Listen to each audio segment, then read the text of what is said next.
Cool. All right. Well, welcome. Glad to have everybody. Week 7. Pretty killer results here. Had some pretty exciting games. All Blues Life West by 1 point. Surfers smashed Orsu. Quins over New York. And then Amazon's Beantown, another close one. This is what the standings look like. Quins are nicely in top there, but I think anything can happen with those middle 3 teams. Life West on the top in the West. And again, Glendale and Berkeley. I think that's this weekend to see who can move up. So good. It all looks great. Coming next week is just a little teaser so everybody can tune in. We've been looking at some different things with the statistics. So our most penalized team at the moment is San Diego. Least penalized team is the Amazons. Beantown, for some reason, is getting 96% ball out in the first half of their matches. You can see where we got an average as a league, 51 points per game, 21 PKs per game, and 4 of those are foul play each match. So just looking at some different things. Joe's going to help run in some numbers and see what kind of interesting things are happening in the league. Who would have guessed? I have a question. Yep. Do we know who the second most penalized team was? How close were they to San Diego? And was it Atlanta? So, no. Surprisingly, Atlanta is the second least penalized team. Correct. That's shocking to me. Yes, it is true. Yeah, Kat, it startled me too, especially after what we talked about with their individuality. Yeah. I mean, I talked to Roz about that, and she was like, yeah, I'd believe it. Nope, not even close. I would have believed it. I would have. So who is second most? Joe, do you know off the top of your head? It's No. Life West or Glendale, I think. Oh, no, wait. Chicago North Shore is very high as well. And Yeah. Orsu. That's what you said. Yeah. For the most side was after Orsu was North Shore, I thought. But Yeah, I think so.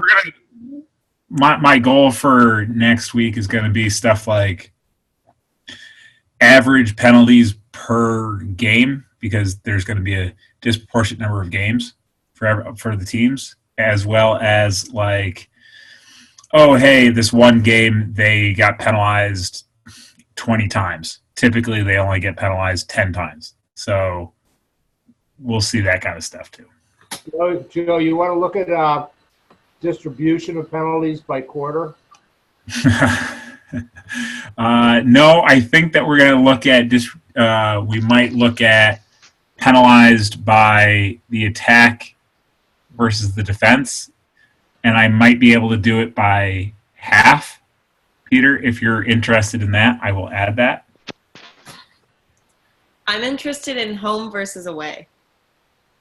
Ooh, I wonder why. that would Yeah. take some work. I like mean, how I this can is has already started more discussion than weeks of phone calls. So, hey, I mean, way to add a new twist to it, guys. Sorry, we can stop geeking out now. No, Oh, this I'm is on board. more interesting, I think, than sometimes. I want Joe to tell us card count team, by team. So We have that actually. The card count's pretty low, surprisingly. No, I think he wants to count cards, as in go to the casino. Oh, okay. Well, yeah, okay. I'm not a cheater, so I don't know about that. So, yeah, this is just You've been a very good player then. Oh, okay. Well, I was a good cheater at rugby. Haley Slaughter taught me everything. So this is just a reminder that the thing about being professional is it's really what other people or how other people see you that makes you professional. So I just wanted to just bring it back home now. I don't need to lecture any of you guys because everybody in this group has been around and knows what's up. But just a reminder, we're in week 7, so everything's drawing to a close. The teams get under pressure. We get under pressure. I mean, we may as well just be honest, right? Everybody's gunning for placement or the matches that they will get in the finals. Luckily this year we're in a position where everybody goes to the finals, so that's great for us as a group. but just recognize we're under pressure, and one of the things we need to do is be more sensitive to players, coaches, and then our own teammates. So just remember when you're at a match that the coaches are paying a lot of attention to you. I would recommend that when we greet other teams and everything, that we do it in the same way for each team, and that we try to spend the same amount of time with each team. And if you have a good friend, just save that for later, right? Like, don't do that in front where everybody can see it. Save it for after the match. Because teams really are noticing our relationships with other teams. It is coming up, so let's just have awareness around that. Calling players by name. Another thing is make sure you sign the paperwork at the end of your match. I had a coach basically accuse us of running away after a match instead of staying around to do the things we're supposed to do. And I was like, no, we have to catch flights. We're definitely not running away. I'm more than happy to talk to you. So just think about all those things, and something we don't even think about is something we're being judged for. Does anybody have any additional thoughts around that subject? We're pretty cool with that. Okay. I have a question just personally. If this is something that's like coming up about us as specific referees, like, will you let us know, or are we supposed to become hyper aware and kind of second guess ourselves?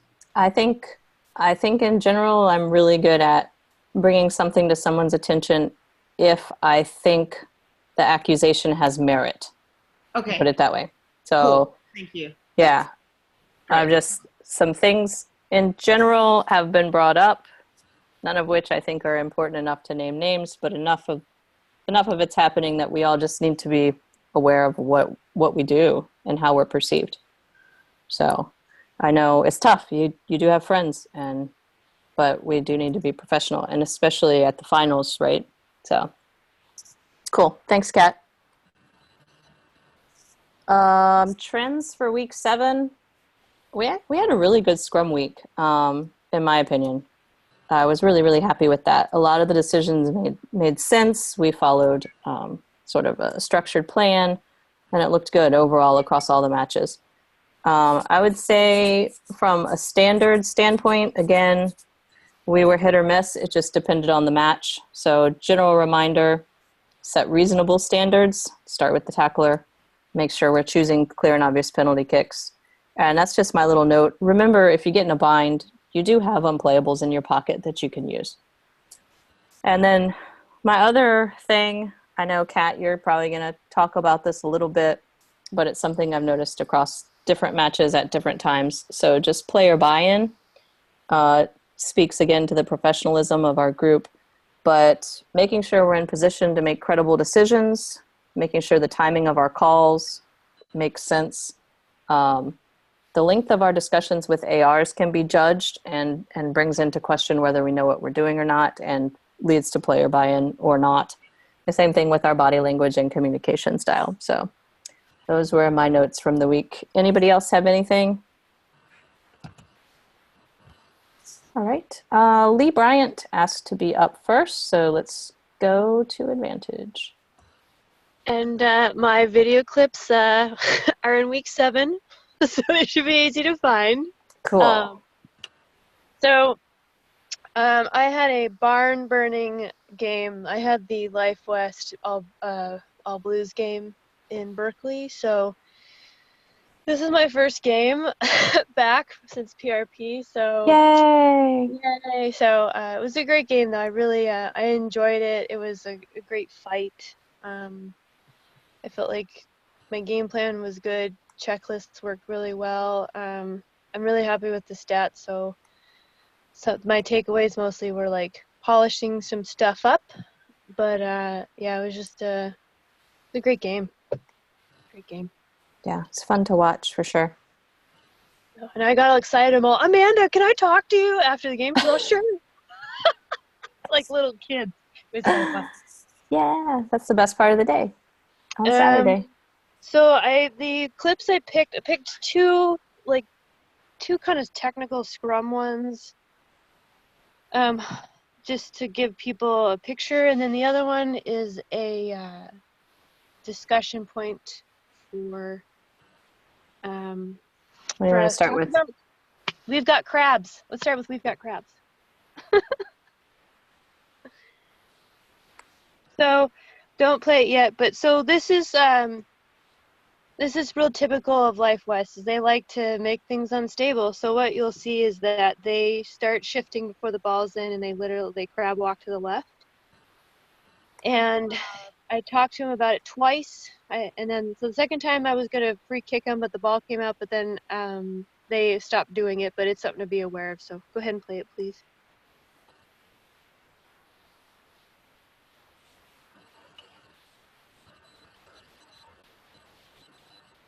Yeah, so I played advantage on it, but it's choreographed, and it's there to make it unstable. So if you have Life West, get that out early, and it really makes the scrums better once it's gone. And I really just tell them, like, hey, can't move to the left, and you can't move before the ball's in, and you better push straight, and that's kind of how you fix it. But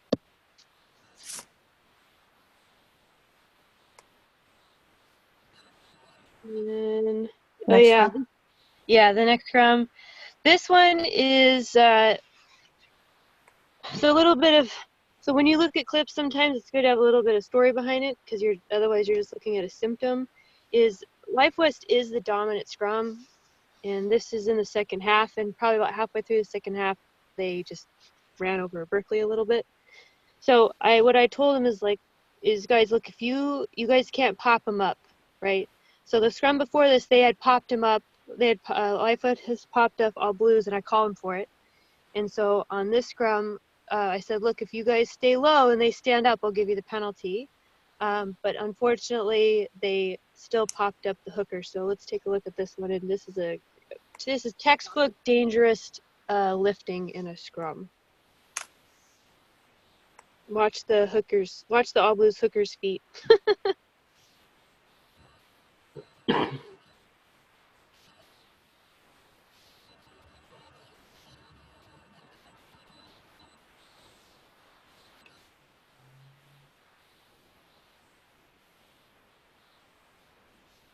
Yeah, so stay lifter all the way up. And so at this point, I'm thinking, all right, well, if we have another scrum like this, like someone's going to the bin. So the discussion afterwards is like, she's like, well, yeah, well, we stayed low. And I said, yeah, well, you still can't lift up a player off their feet. And lo and behold, every scrum after that, they kept low and just blew Berkeley off the ball. So Yeah. right, and then Sorry, I'll just add, it's important for the whole group to know their coach has buy-in as well and understands what we're looking for when what we're classifying a dangerous scrum. So they get it. They're trying to win a height battle, and when that happens, they will get under their opponent, and then they hope the opponent stands up. But if they drive up in any way, then our hands are tied, and we have to go with the dangerous scrum call instead of a standing up call. And they know that, so we're all on the same page. Yeah, and on both these penalties, like, they'd ask me about it, but they didn't argue. They knew. Yep. Yeah, we had a lot of discussion about it, which, kudos to their coach. Yeah, and he just shook my hand, was like, yeah, I got it. It's like no argument. Nice So the job, last Lee. one, what? Nice job. It's good management. Thank you. So the last, I was pretty proud. I had 21 scrums, and I think I had like close to 80% ball out, so I was pretty happy. So this last one, so you need a story behind this one. So this is, so All Blues is attacking, right? And it's the end of the first half, and so they're attacking and they're down, and so I call a gate entry on this. So it's a really tight call. So I believe it's correct. It's a very tight call, but the reason Greg and I put this in is because I was very comfortable calling this call when it was, but for the group, like, I want you to think about it. Like, if this was the second half and you have 33 seconds left and this is the score, and the team can kick for 3 points, would you call this call the same call? So go ahead and play it, please.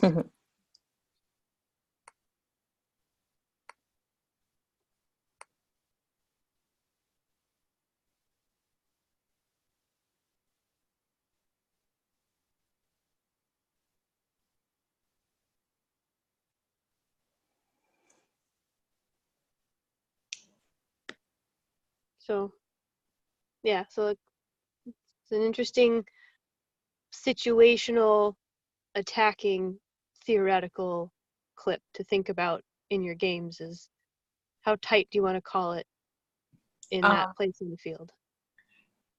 Hey, it's Haley. Hi. Did you have any gate entry penalties prior to this one? No, I'd had some other tackle penalties. Life West is really close, but no, I did. This was the only gate entry one. The only other penalties I had tackle wise were like tackle or assist or not releasing and stuff. Okay. But they push. I mean, they're trained to push all game like this. So what was your line of thinking there, Haley? Finish your thought. So I mean, if it was second half and you hadn't called any. if it was second half and you hadn't called any, you'd probably swallow the whistle. Right. Right. The other interesting thing about this clip is, if you can't tell, is that a gold player here, the long black ponytail, is intercepted. It was a second ago, it was Life West on the attack, and the Berkeley player in an open play position intercepts the ball. So there's all kinds of neat questions you can think about who really is under pressure here within the waning seconds of the half, and what is the right call. That's good context, actually. That's good stuff to know. Yeah, it's a lot going on. The other thing, if you watch Lee right here, and she gives it a good 1001 before she sticks out her arm for advantage. I mean, it's a good heartbeat. She's analyzing, she's thinking about it. It's not a strict arm out. So it's an interesting thing. It's an interesting conversation. To me, it's a tight call. It's the right call. Knowing full well that Berkeley can tie the game up here at the end of the first half, it's also a call that I would not make if this were the second half. Like Haley said, I'd swallow my whistle on this and let the team decide if it's 10-7, 33 seconds to go in the second half. It's interesting to think about. Hey, Lee, it's Kat. I don't think I would call this at all. I think it's really good go forward play by Life West. Yeah, maybe she doesn't come 100% through the gate, but she does make that tackle, and the support's not immediately there. So I just don't think I would actually call this. Yeah, I mean, it's a good athletic play. Absolutely. Like she, so that's why it's a fun clip. Is you're just like, so she did get to her feet. Like she made a good athletic play, right? Oh, it's a great clip. I think it's a great clip. And I do think your decision's probably better than mine, which would probably be to do nothing. But you are right though. It is a super athletic play. You're right. It is constructive rugby, right? It's a good individual effort. So absolutely that needs to be considered when you look at this play. I'm glad I didn't have this. Well, I'm glad this was in the first half and not the second half, I guess. But then also, if you'd have had one like this in the first half and then you had one in the second half, similar picture, then you do have to call it. Mm-hmm. So just, in case someone was thinking, well, just let stuff go in the second half. Learning moment. Great one. Love it. Anybody have additional thoughts about this one? Cool. Good call. Who wants to be next? Kat, do you want to go next? See all your clips here. Yeah, sure. I'll go next. Okay. Let's see. Back out. So I had New York versus Atlanta in not actually New York. It was New Jersey. So it was a really great weekend. I went up early. I stayed with Rosalind. Thanks, Roz. I got to AR 2 of the ARP games in New York the day before, which was just really cool. I got to see a lot of great people. It was very close the first 20 minutes. Then the second half, Atlanta really started connecting. I think like the biggest takeaway this weekend. I want to emphasize like feel like every weekend I'm presented with like a new challenge, and more often than not, it's not actually about what I'm calling on the field. It's about other things. So that's cool. This weekend there was a big lesson on expectations and how I need to adjust my expectations and how to referee the game in front of me when it's not the game I expect. So just to guess a little context, I had Life West Glendale the weekend before this, and I feel like I kind of went in hoping it was going to be the same standard of play, and it wasn't, and that frustrated me because I wanted a lot of things to happen that weren't happening, and my frustrations, I think the players were frustrated in their own way, and then when they saw I was frustrated, we just kind of fed off each other, which led to a pretty nasty environment. So that's just a lesson to me to referee the game in front of me. That's all I can do. So the first clip, rewarding the dominant scrum. This actually happened in the late in the second half, and I think, I don't know, you just play it. New York just eats them. Just make sure everyone's happy with this, I guess.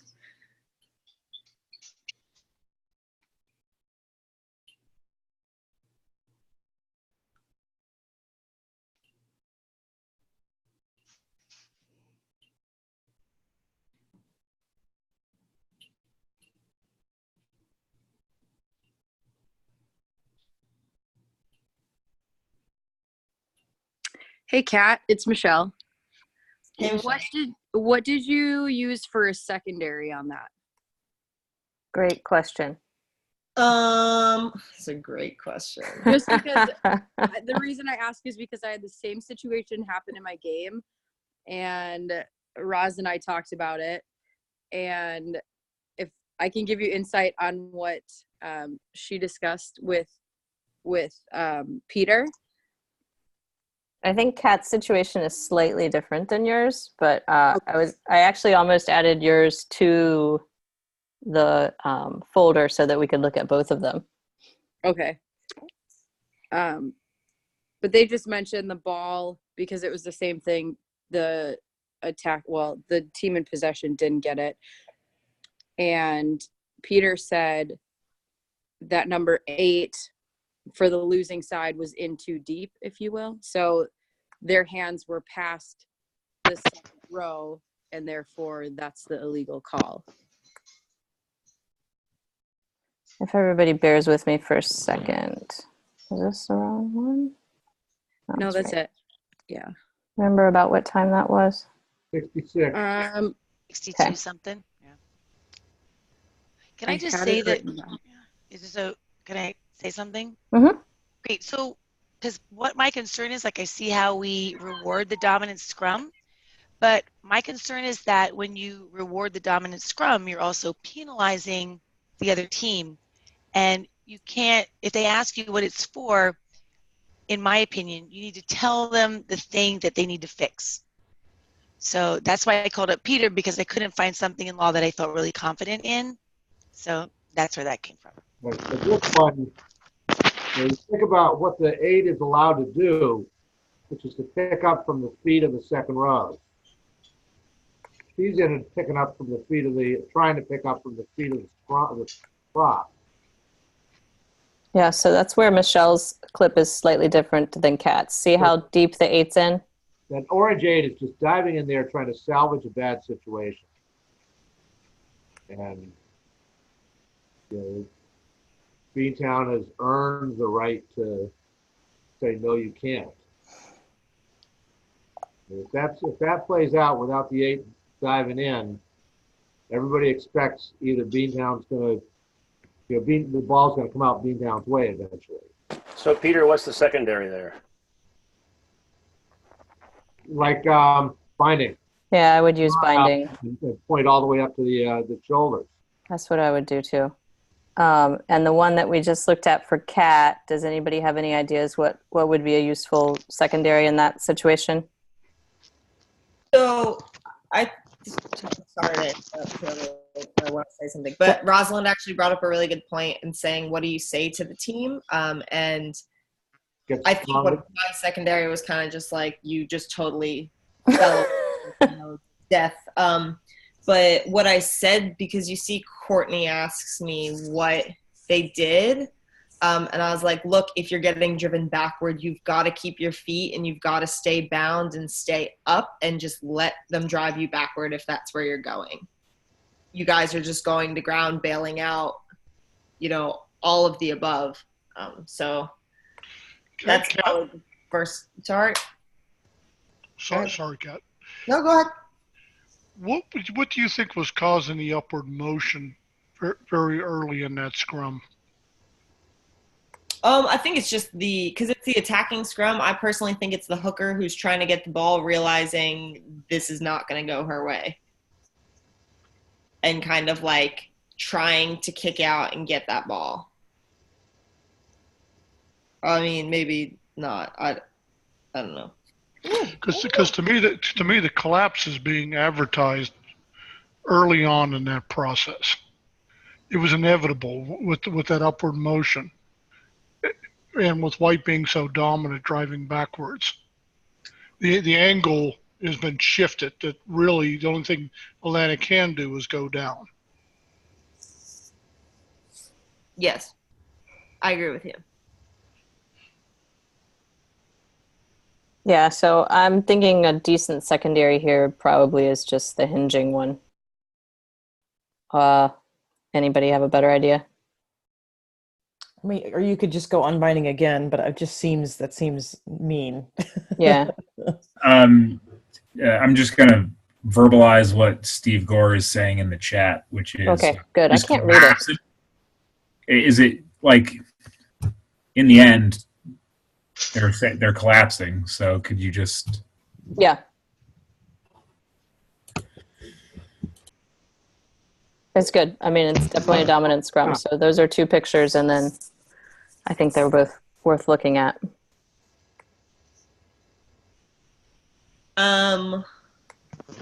Let's do the mall, the unplayable mall, just to. So we've got the ball brought into a mall. The one thing I yell first is 7 off her neck. 7's just kind of gets some contact, releases around her neck, whatever. Because you see me yell something. The ball carrier in the mall gets her knee on the ground, looks at me, yells, "I've got my knee on the ground." Atlanta is very happy holding the ball still up in the mall. So I award a turnover scrum, and a lot of the New York players are just really frustrated. So I guess my question here is there even an opportunity to say use it? I mean, I don't want to make Atlanta do anything they don't have to do since they don't have to release. It's clear New York thinks by the ball carrier getting their knee on the ground that it's a tackle and then everyone has to release. So that's why I kind of just blew my whistle really quick, because I knew they weren't going to get the outcome they wanted, and Atlanta was doing everything that they should have been doing to get the outcome they wanted. So I guess my question here is there a way to somehow manage this into an outcome New York wants? I don't know. Yeah, sorry. The only other thing of note is that Kat announces the mall very clearly, which is great. Okay, so it is clear. They know it's a mall. It's very clear. If they don't know, then oops. My only suggestion, I've looked at this clip, is just a real quick, New York, get it out. Yep. And then if they don't, and then, or you could say, all right, now you can say it's not coming, tied up. Let's take a look. I tried to leave some volume on, so maybe.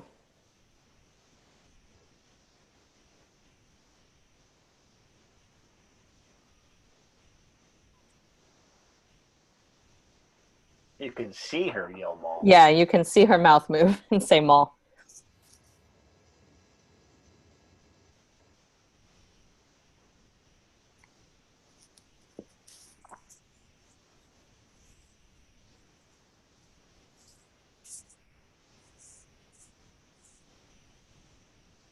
Yeah, Alicia should know the difference between a maul and a tackle. Well, so that's just another part of the game that that's why I kind of wanted to do this one before the next one. Is New York was really, really frustrated with me.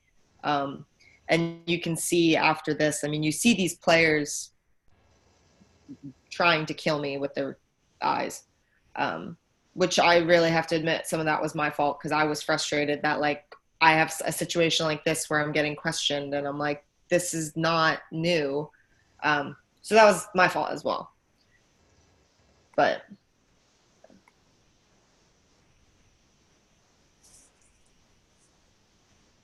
Yeah, good clip. Kat, it's Michelle.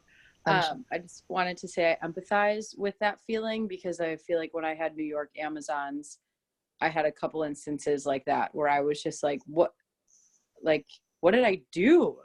And then I just got a stare. It was pretty intense. yeah, okay, cool. I'm not crazy. And so you can do balance next. So we've had a couple of instances. New York is like so frustrated with me. It's insane. So I'm trying to figure out a way to get them a little like empathy or just because I mean, I think like 15 minutes in, there were only 2 penalties and they were both against New York. So this is the opportunity for a third penalty, and I just ignore it partially because I've had this is my 3rd time with Atlanta this season, so I know Atlanta trusts me, and I'm trying to get New York to not hate me. So I just ignored this. Am I just digging my own grave at this point? Or You is this sound like you're running for mayor as opposed to I think I'm just digging my own grave, but maybe somebody also thinks this is a good idea. You can play it.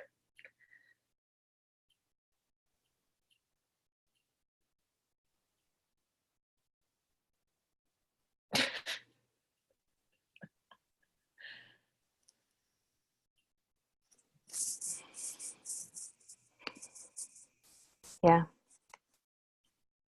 That's funny. So I had this in my notes, Kat, from watching the game. And then when I read your notes about this play, I was like, oh, it makes so much more sense now.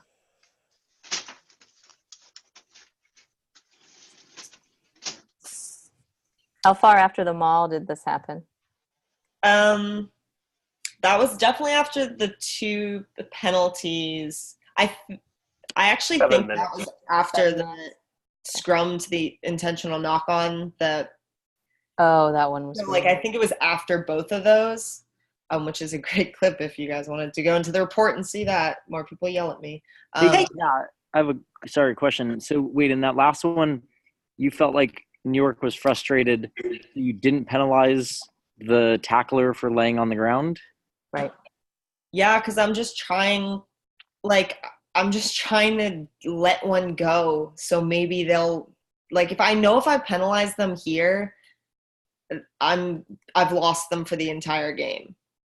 Yeah, but I mean, to Amanda's point, like it wasn't like the penalty count was super imbalanced. I mean, just because they're frustrated doesn't mean it's your fault. Well, I think that, yeah, I mean, that's a great comment. Like, I don't know how to deal with that. I mean, they're so frustrated. And like, I mean, Greg and Rosalind were both there and can probably attest for how it felt, just the vibe.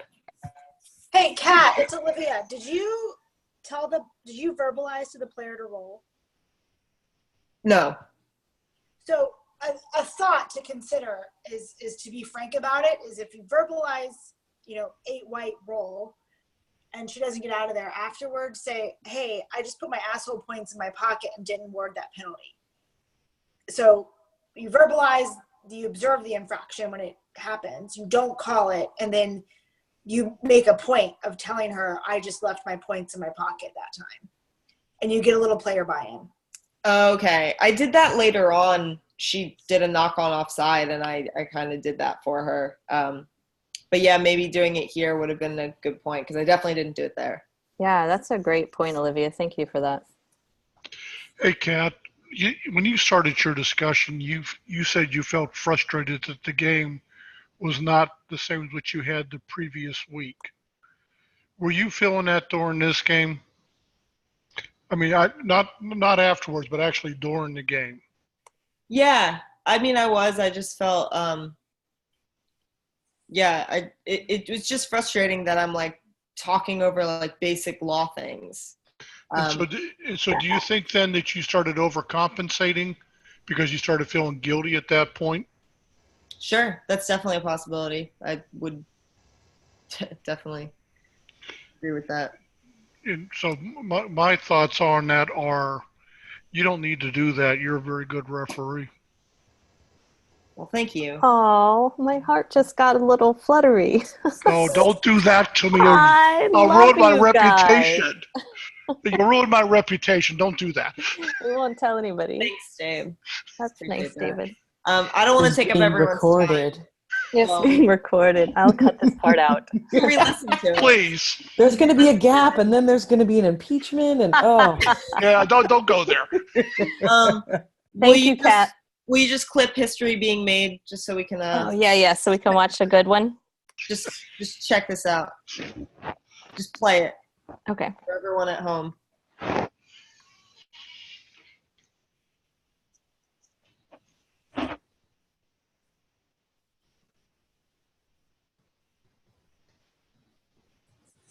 It happened, guys. It's too bad the camera work's not better. I could have clipped. Okay, so there were two. I could have clipped the other one, but this was the first one. Just Yay. No one expected it. That's why You the had a camera drop goal worked. from 5 meters out. I had a drop. It's like 20 meters, a little 15. further out. I had All a right. drop goal. Congrats. Is that the first one? Is that what we're saying in the WPL? I mean, I don't know. Haley has been, I feel like, around. Haley, do you know? I actually did have a drop goal happen in a semifinal between New York and Glendale. I think it was 2015. It was Lauren Road. Oh, yes, you're right. Yeah, I had a drop goal in a semifinal for Beantown and I think Amazons. Cool. Yeah, we can be done now. Thanks. Oh, awesome. No, thank you. Thank you. But two. Did anybody else have two? A 2-in-1 match? Yeah, that is history. You're still ahead, Kat. It's okay. That's all for me. Thanks, guys. Thank you for your vulnerability, man. Awesome conversation. So let's see. Michelle O'Brien, would you like to go next? Yes, I can go next. Or you can say no. I can get whoever. No, I'm good. Okay. I'm good. Also, my Wi-Fi kept trying to connect to my printer, so I don't know. I missed like a lot of, the last like 5-10 minutes. Anyways, okay, so my game was a very, very tight game the entire game. It was really fun. I feel like I came into the game a lot more relaxed than I have, which really helped the high or like the high contest between both teams, because it was very back and forth. And for personal growth, I feel like I finally have a better process for kind of big decisions. I awarded a penalty try and knew that if I didn't award it, that it would have been absolutely the wrong thing to not do, if that makes sense. So I was pretty excited about that. Not giving a penalty try, but the process of which I made it happen. Where's the yellow card? And that's, I literally talked to my AR just so that I could replay the situation in my head to say it. And I was like, I cannot give a penalty try without a yellow card. And so it was just a really great process in my head that I personally went through. Anyways,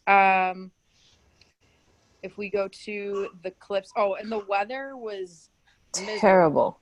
It was rainy and windy, and I think I had 27 scrums, and I can tell you right now, I probably could have called 10 more, but I was like, I feel like I got buy-in from both teams where it was like somebody was picking the ball at the back of a ruck and it was kind of like slipped out of their hands and I let it play on.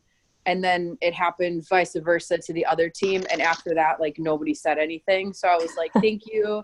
We're all on the same page. We don't want to scrum all day. Right. Like, Cool. anyways. So I just have 2 clips. The one is a wobbly scrum. And so Beantown had dominance, and this was way, way, way before that clip we already watched.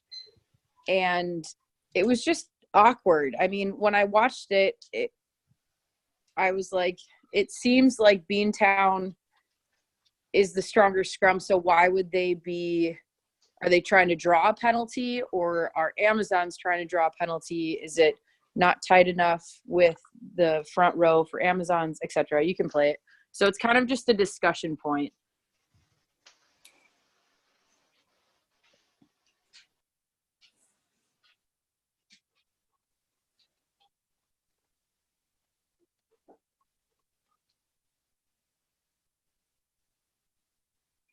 Like it's the wave. It just kind of goes up and comes back down.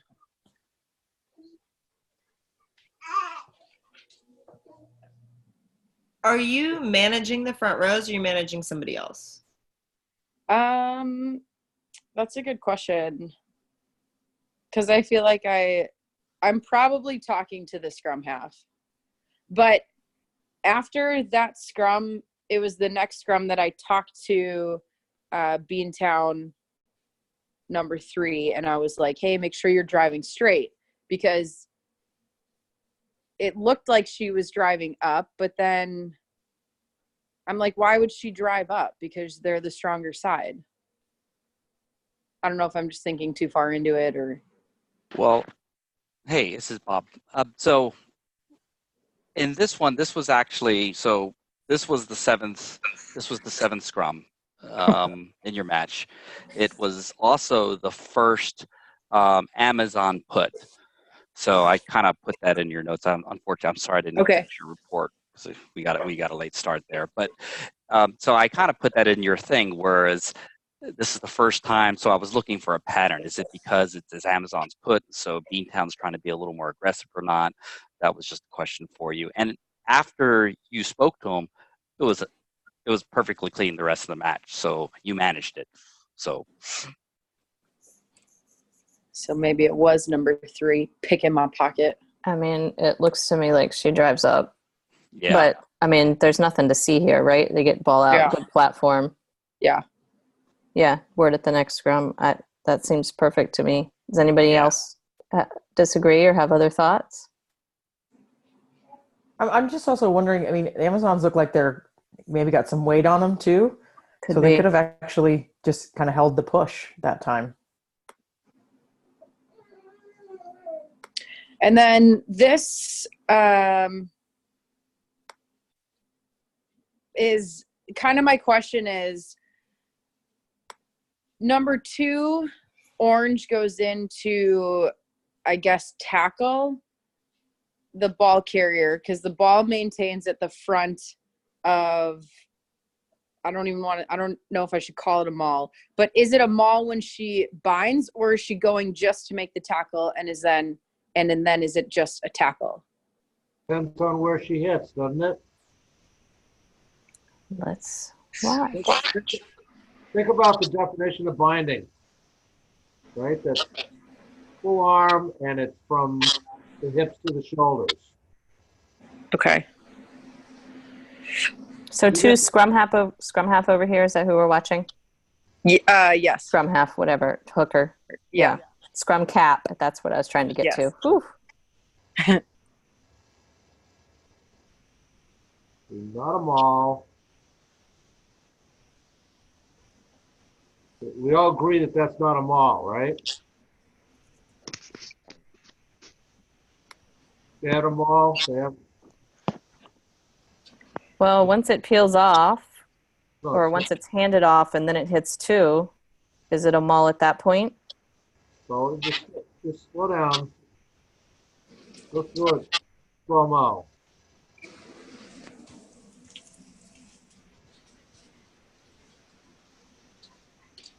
Okay, not a maul. Nobody's contacted. But there. Okay, stop that. You know. So the question is, Michelle, where did she contact? And that's so, and I could preface this with there was contact, and then the Amazons were like, bring it down, bring it down, bring it down. And I was like, why are they saying bring it down? Yeah. If it so I mean, wasn't a right maul. there, 2 goes in there. It looks like she's going to bind onto a body. And then the whole team's yelling, bring it down. So then it falls. And I was like, Another okay. 5-6 meters, and then it's down. I think to me it's a maul. Yeah. No. The point is, when she joined, she joined onto the body, and that's a bind, which makes it a maul. Sweet. Yeah, I like that If interpretation. she had gone low, she could have perfectly legally aimed at the knees of the ball carrier, taking the whole thing down legally. It would not have become a maul. She was probably too afraid to go low Yeah. because I penalized her for a chop tackle earlier in the game. No. Anyway. So what did you played on from that? No, it took me, like, I didn't signal advantage, and then I ended up bringing it back to the penalty. So it was a delayed reaction, but That was the right call. I did. I called it. Yes. Cool. Unless it really looks like she's hitting somewhere between the waist and the armpit. Yeah. Okay, and as soon as she hits, you got them all. Just need to announce it. Yes, I do. And I did not do that. So that could have been why they were a little upset.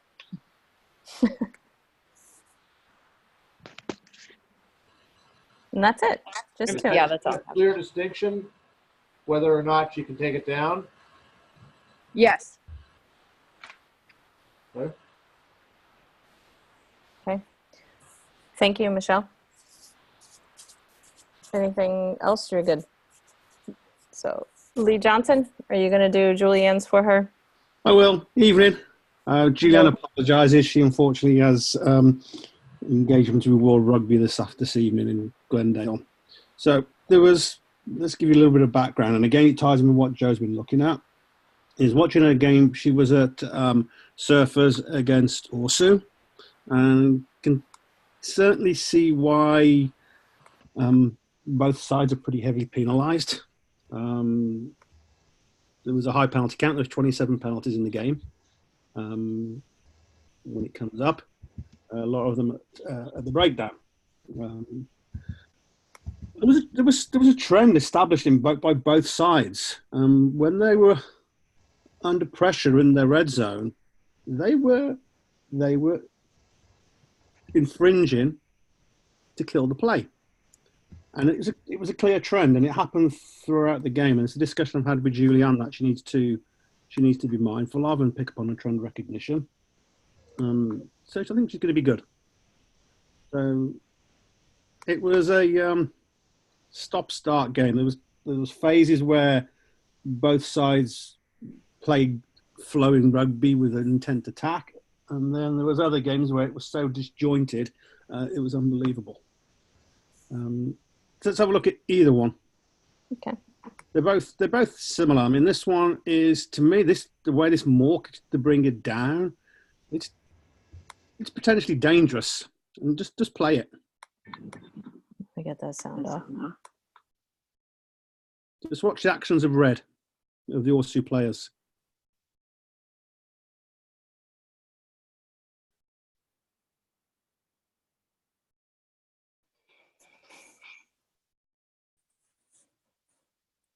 You go back and just slow it down slightly. You can actually see the more she binds onto the maul, and then she sits down.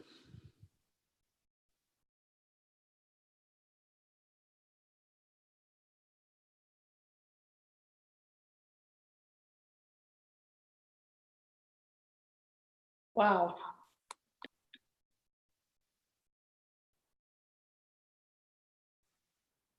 Okay. Anybody have thoughts? Anybody would have handled it differently?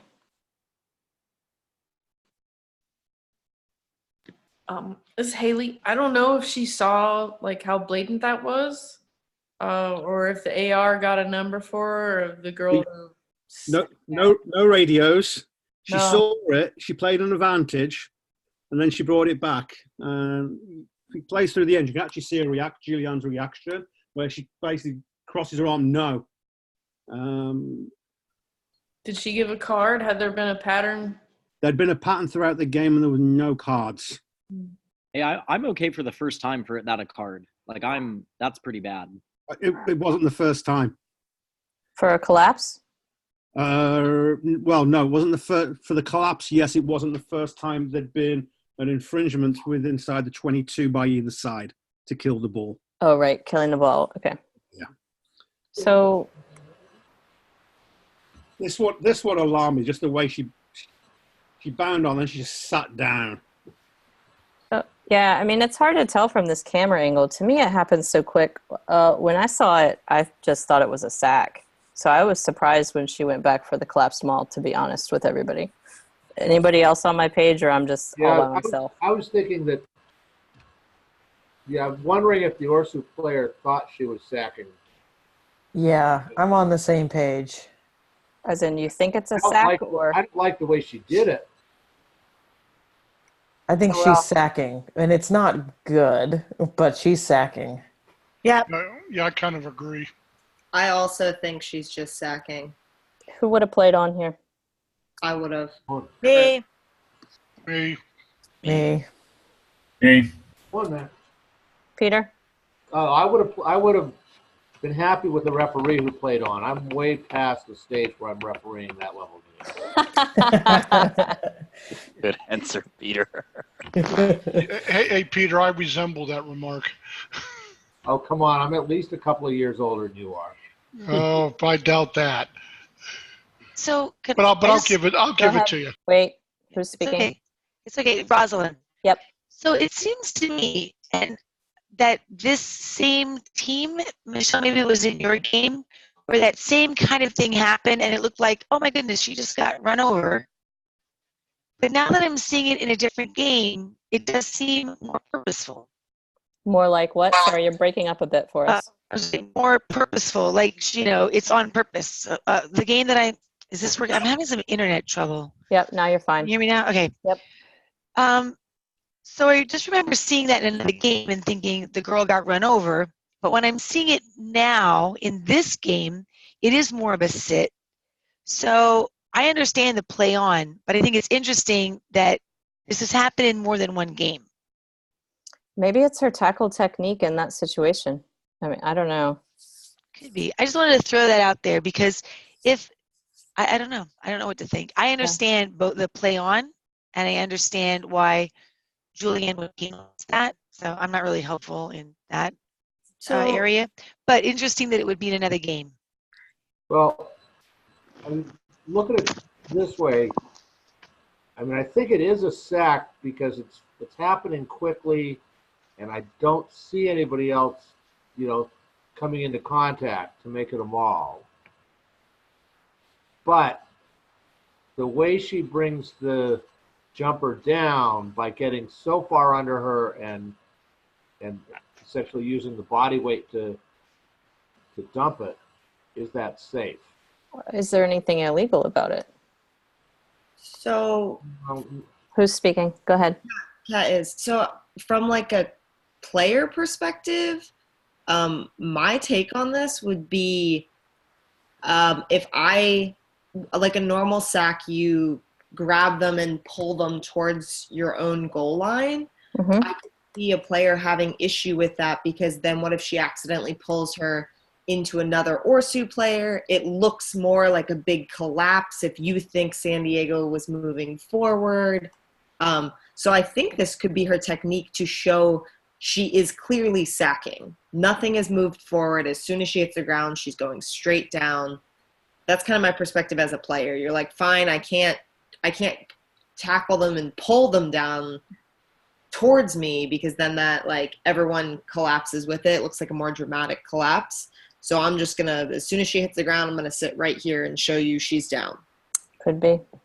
I mean, the way I viewed it was when I slowed it down to frame by frame, is she bound on, and then she sat down. She didn't try to pull it. She literally just sat down after she held on to the player, and then the momentum, the form of momentum from surfers just collapsed it. To me, it was looking as it's not safe. She could have got hurt. And I mean, in this game, as it was, one of the Orsu players got stretchered off with a neck injury. Yeah, I think you're saying the same thing I was, Lee, that the actual technique is unsafe. Yeah. Not that it's necessarily a collapsed ball, Mm-hmm. but the way it's happening is unsafe. Yeah, it is. And I'll remind everybody that not every unsafe action is spelled out in black and white in the law. Okay. If you think it's dangerous, it's dangerous. Yeah. This is the next one. Okay, just let it play. Okay. This is now in the second half. Hang on. There we go.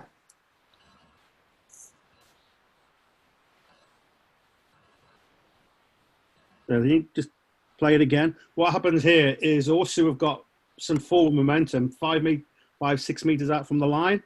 San Diego just go right over the top of it. Yeah, momentum killer right there. If you take it back to the beginning, man, and just slow it down, you can see Mhm. it clear. She dives straight over the top of it. Did she get the 9? It's hard to see from the angle, but yeah, that's what I thought happened.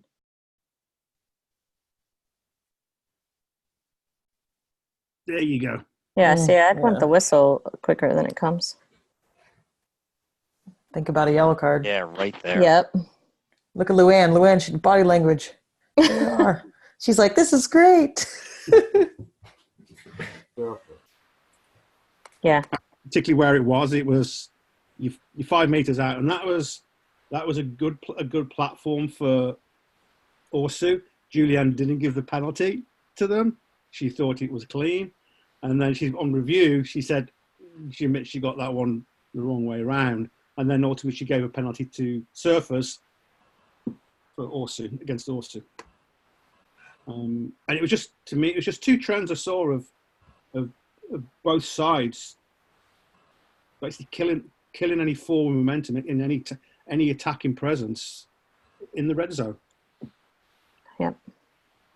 Okay, I think that's it. Thank you, Lee, for doing that for Julianne. We appreciate it. Oh, there. See, now what are we looking for to consider a legal sack? Hopefully we kind of answered that question.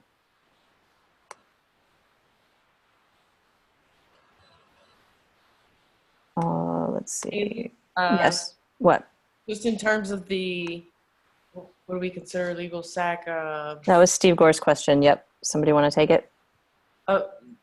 Yeah, I was just saying, like, not just when it comes to sacks, but other things. When you, like Peter said, just because it's not spelled out doesn't mean it isn't dangerous. So, I mean, if our number one responsibility is player safety. So if we see something that is done in a not safe way, then we have to call that out. If it's a contentious game, then we especially have to call it out.